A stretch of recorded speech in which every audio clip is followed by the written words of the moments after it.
What is going on, my peeps? Today we're going to be looking at the C3 AI IPO. This one goes out to my boy Ben G from Discord, and he's also a Patron as well. So if you guys haven't signed up for my Patron, you are missing out.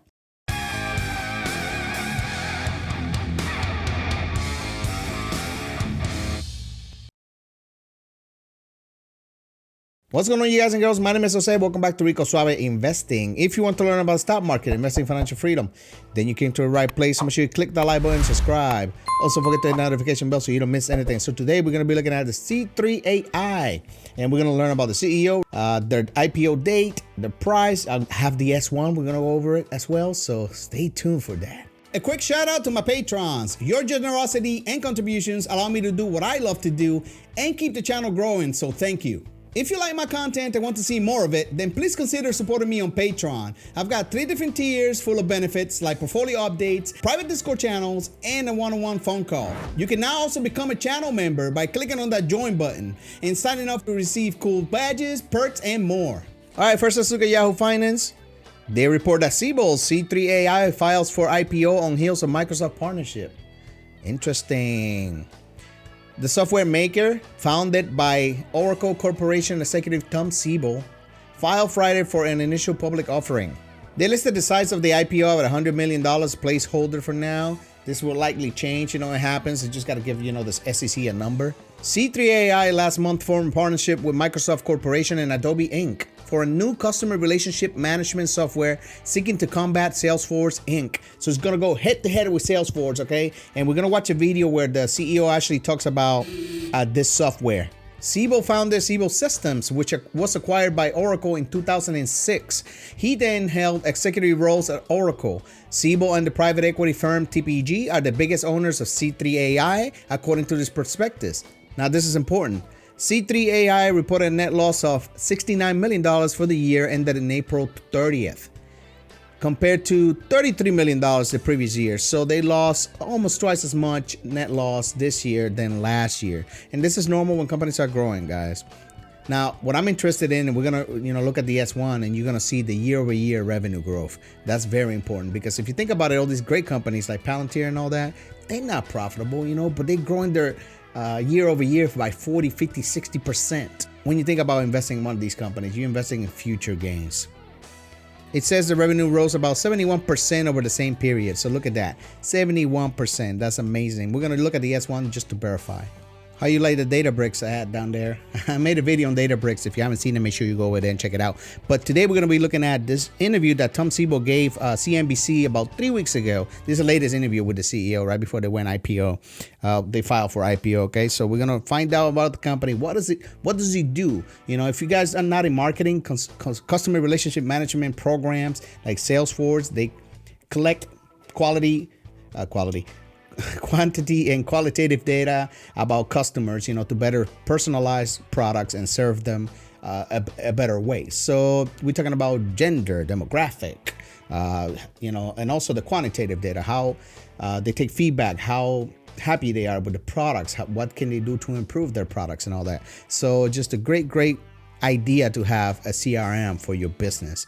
And now with C3 AI, they're trying to automate that system so it learns from itself and kind of like predicts what the customers want in the future. So let's check out this interview, and I'm gonna, it's only 3 minutes. I'll probably just stop it halfway, give my thoughts, and then we'll continue with the video. So let's get right into that. Announcing today new plans to reinvent customer relationship management and take on Salesforce in the CRM space. Joining us now is the founder and CEO of C3.ai, Tom Siebel, a man who knows more than a thing or two about the CRM space. Siebel and CRM are kind of joined in the minds of people who know tech. Tom, tell me, how did this come about, and how big a deal do you think this can be? Morning, John. Well, I think it's a big deal, and what's been going on is Microsoft and C3 AI have been working, very closely with our joint customers around the world in new energy, in banking, and manufacturing. And our customers have been asking for a new generation of CRM that takes advantage of the full power of AI. So it was very natural for us to partner with first Satya, And then, then both Satya and of course Microsoft have a very close relationship with Adobe, which is the world's leader in marketing automation. So we put our three efforts together to bring an entirely new generation of CRM systems to market for banking, for telecommunications, for insurance, for manufacturing, new energy, et cetera, that take advantage of the full power of artificial intelligence. So, I mean, the product you pioneered, Siebel Systems, is still out there, and Salesforce is no slouch. We expect them to answer. What is it that you at C3 AI are bringing ingredient-wise to this that's going to be hard for others to match? Well, what we're doing at C3 AI with Microsoft and Adobe is creating the next generation we have created. All right, so right there, this is a big advantage for C3 AI, okay? They're going to be using the, right there, the Microsoft platform called Dynamics 365 that connects across Microsoft Cloud, including the Microsoft Team and Azure. I'm sure you guys heard about already. So that's a big advantage. You know, Salesforce is a standalone, you know, their own company or whatever. I don't know if they work with other companies like Microsoft and Adobe, but this is a huge advantage, this partnership right here. The next generation of CRM basically through innovation. And what's going on at Salesforce today, and I think it's a fine company, and they've done a great job with the CRM market, but they've been growing really not through innovation, but through acquisition, through these, MuleSoft or whatever these things that they're buying all the time. So they've been going through acquisition. And I think if we look at the underlying technology of Salesforce and Force.com, it might be kind of 2002, 2003 technology. So it's a couple decades out of date. Okay, so going through M&A, though, can work, as we know from the people who bought Siebel back in the day. And what do you think it says about this environment that we're in, where earlier this year we expected it to be so tough for tech and for startups? It has not been as tough as expected, and M&A really has picked up during the back half of this year. What's your read? Well, the markets are clearly on fire. The IPO markets are on fire. The M&A markets are on fire, and technology markets on fire, particularly as it relates to digital transformation, AI, distributed work. Anybody who's associated with that, their company is just growing like crazy, including C3.ai. But when we combine, the marketing reach of Adobe and Microsoft, I mean, this would be, this is an order of magnitude larger market reach, an order of magnitude larger revenue than Salesforce. So I think that we have a very credible offering, and I suspect that I wouldn't be surprised if we don't establish a leadership position in this new generation of CRM, which is all about artificial intelligence. Looking forward to seeing what you do and how you do. Tom Siebel, the co-founder and CEO of C3 AI. Thank you. Now, here's an interview he gave to Bloomberg about 2 weeks ago.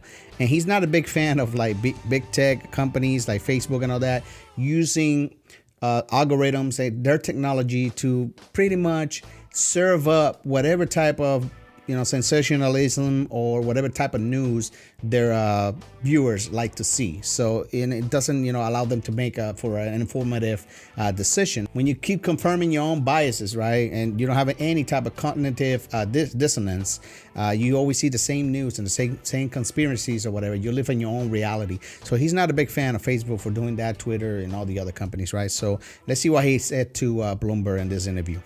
Are misusing their power. They're misusing AI in really malicious ways in terms of manipulating people, causing public health hazard amongst teenagers, allowing bad actors to weaponize these systems to manipulate elections, and they are most clearly, certainly, filtering the information that's available to voters so that voters are unable to make well-informed decisions because they are not being given the news.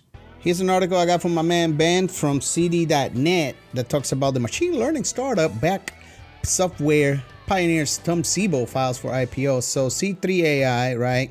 It's apparently the world's largest enterprise AI production footprint. It claims to be running 1.1 billion predictions per day for its clients, which have included large firms and banking and oil and gas and other industries, okay? That is a large number of predictions per day. All right, let's look at the S1 real quick. right here you can see the file November 13, 2020. So 3 days ago. C3 AI Incorporation. Let's scroll down real quick.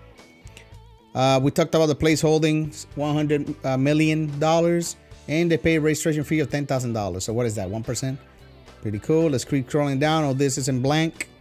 Here are your underwriters. Okay. Let's keep scrolling down real quick. Look at that.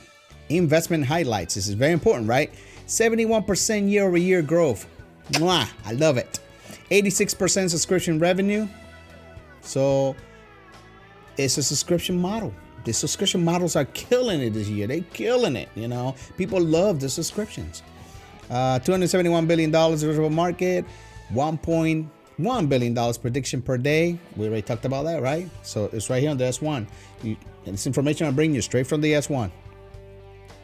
And a net loss of $69.4 million. Now, I'm very excited about this company. And I'm very excited about Telos this Friday. If you haven't seen my Telos video, you need to go over there and check it out because Telos and Palantir complement each other like peanut butter and jelly, man. All right, so here's the selected consolidated financial data. Let's look at the revenue right here. Verified 2020 is right here, guys. Okay, let's go down to revenue. $135 million right there in revenue. Total revenue, $156 million. All right, so I got, professional services. That's good, $21 million. So total revenue will be $156 million, guys. All right, let's keep scrolling down over here real quick and look at the net income loss. All right, $68.9 million. And provision income taxes. So really a total of $69.3 million in lost revenue, 69.4, just like they say on the S1. So I like to look at these areas right here to make sure everything matches and we get it right, So $69.4 million net loss. Let's keep scrolling down. As of July 31st, 2020, they have cash and cash equivalents of $128 million. So they have a little bit of cash in the bank.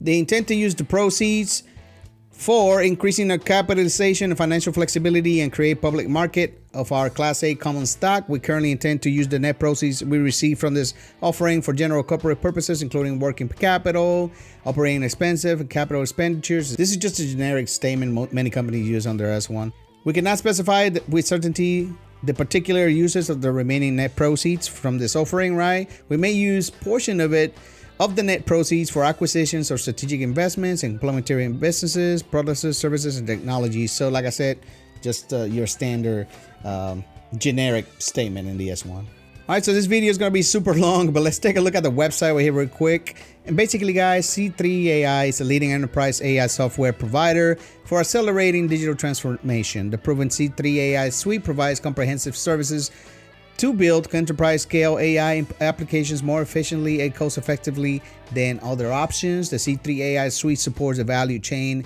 in any industry with pre-built, configurable, high-value AI applications for the predictive maintenance, fraud detection, sensor network health, supply network optimization, energy management, anti-money laundering, and customer engagement. So just complete AI solutions for your business. And they have an area over here for the latest news. I'm going to leave a link in the description below to this website if you want to check out some of their products. And here are some of the C3 AI partners, 3M, big banks. You have the Department of Defense as well, Duke Energy, Shell, and more. The U.S. Air Force. So look at that. Just a great partners, great company. You can request a demo down here as well. All right, so I think I've given you enough information to make your head spin. But C3 AI is just a very smart application software. It's a CRM. The more you know about your customer, the better you can serve them. And you can save money, you can prevent money laundering and other funky stuff going on in your company. So you want to maybe get some of these applications and partner them up with some Telos. This Friday is IPO, so I'm very excited about that. But hey, let me know what you guys think in the comments below. Very interesting company. I'm probably going to be investing in it. I love my technology, CRM, cloud, data, snowflake companies, and so forth. So anyway, I hope you enjoyed this video. If you did, make sure you drop a like, subscribe to the channel. And as always, guys, make sure you take care of yourselves. And I'll see you soon. I bring up the pain, Rico Suave the mind. I make the market rain like acid rain. An investing channel you ever know, ya. I take your girl, your house, your money, and leave you broke, son.